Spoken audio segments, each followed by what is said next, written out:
prefect. If you didn't know, you got to follow me. I make the rules right now. You have to obey me. You're going to follow me. I'm going to lead you, leading you all. It's just a scene in my head that I'm just like dying laughing at this kid. That's like, I got this. I've been waiting for this moment for me to lead the way. Here I go. Yay, chaos and trouble.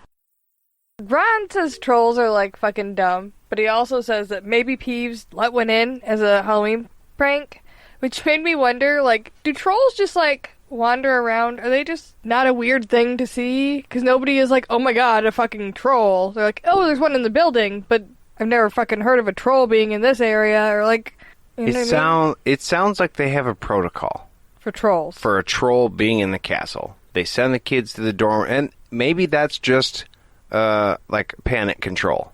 Hey, kids go back to the dorms, teachers meet up in the middle, figure out how to deal with the problem, get rid of it, and then the kids can come out of the dorms. They probably have extra security in the dorms that you don't know about, but that's just me guessing about what wizards have up their sleeves. But no, it sounds like they've dealt with this problem before.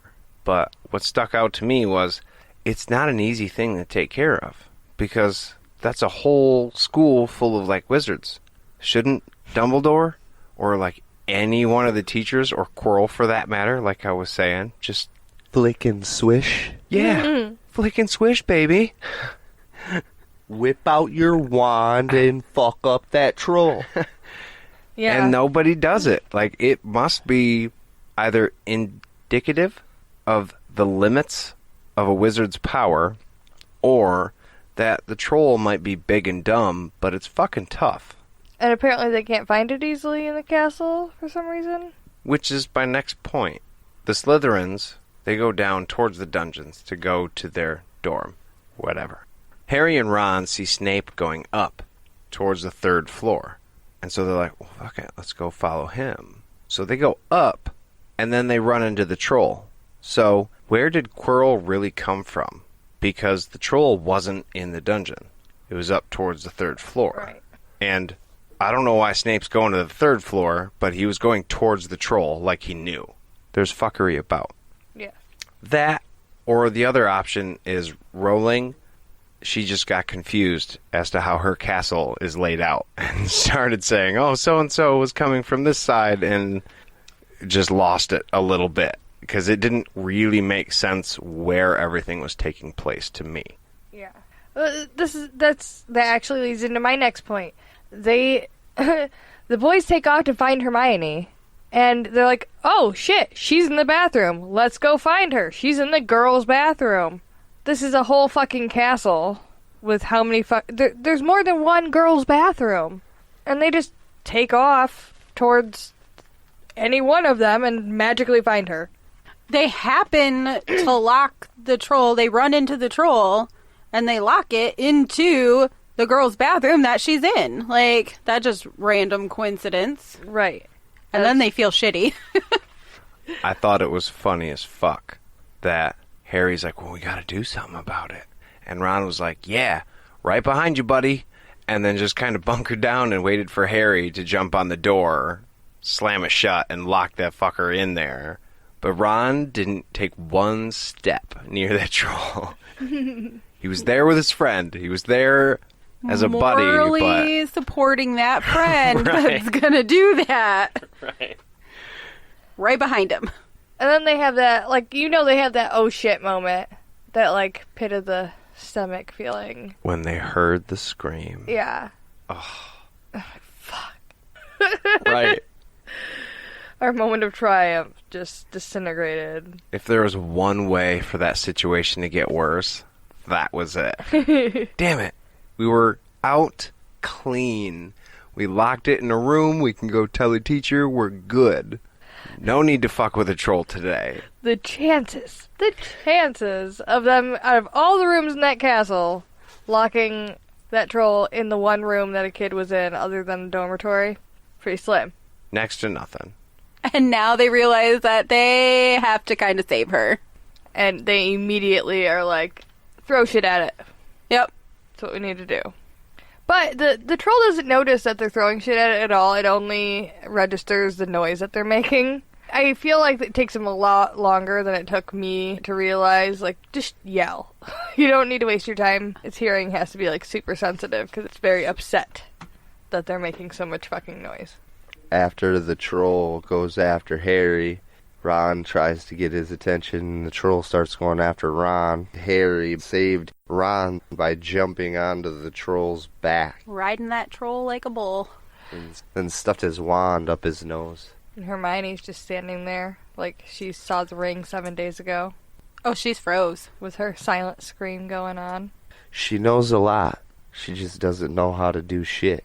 She can't apply it. The book smarts are there, but this is a real life opportunity, and she's froze. But Ron shines like a goddamn star.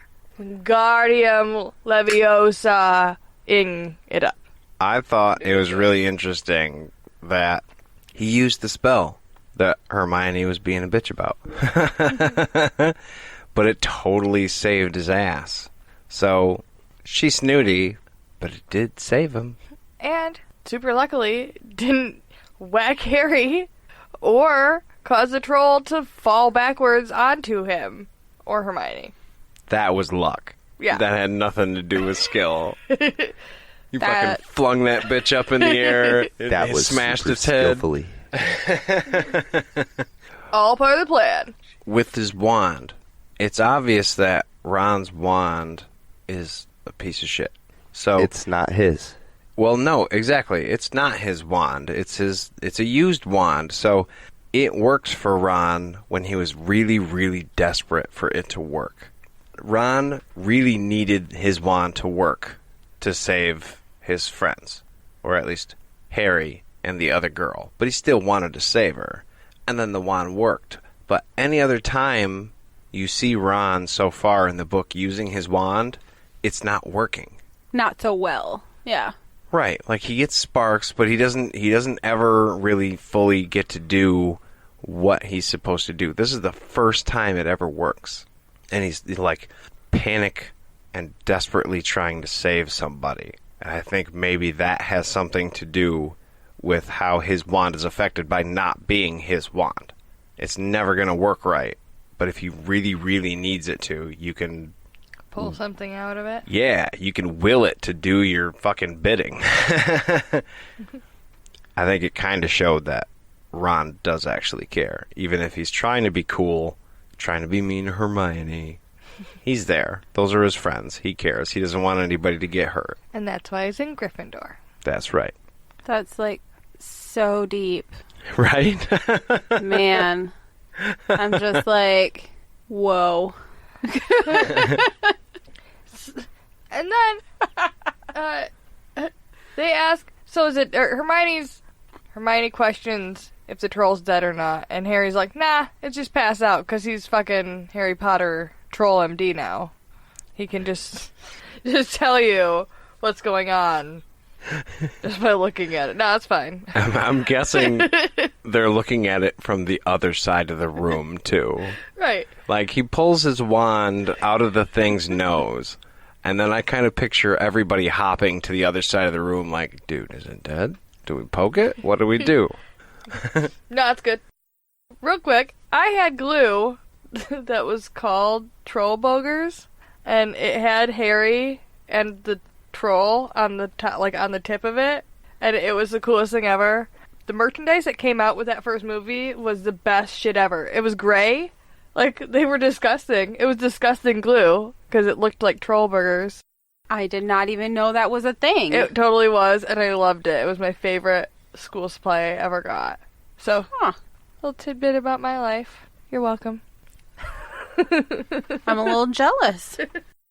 So then Snape, McGee, and Quirrell, show up out of nowhere. And, presumably from different areas of the castle. I'm assuming they went down to the dungeon and found that the troll wasn't fucking there. So they had to run around the castle to try and find the troll, and then heard all the craziness happening in the girls' bathroom. Because the last time we saw them, Snape was going towards the third floor corridor.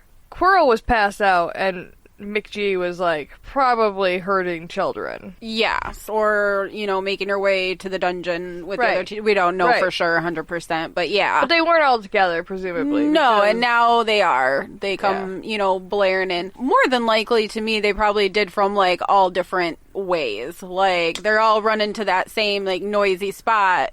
Right. Something drew them there for sure. Yeah, the noise. And I do think it is weird, like you were saying earlier, that McGonagall and Snape don't tell Quirrell to shut the fuck up or, like, handle himself. Because he's, like, a quivering mess, and it's weird. Like, they should think it's weird.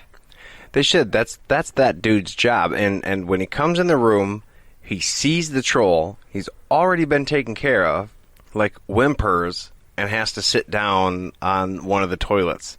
And I'm like, it kind of made me think of Hermione almost for a minute, because she wasn't doing anything to help the troll either, even though she's been studied up. It kind of went to show that you can have the knowledge, but the knowledge really doesn't do anything at all for you if you don't have the balls to do something about it, like when you're in the shit.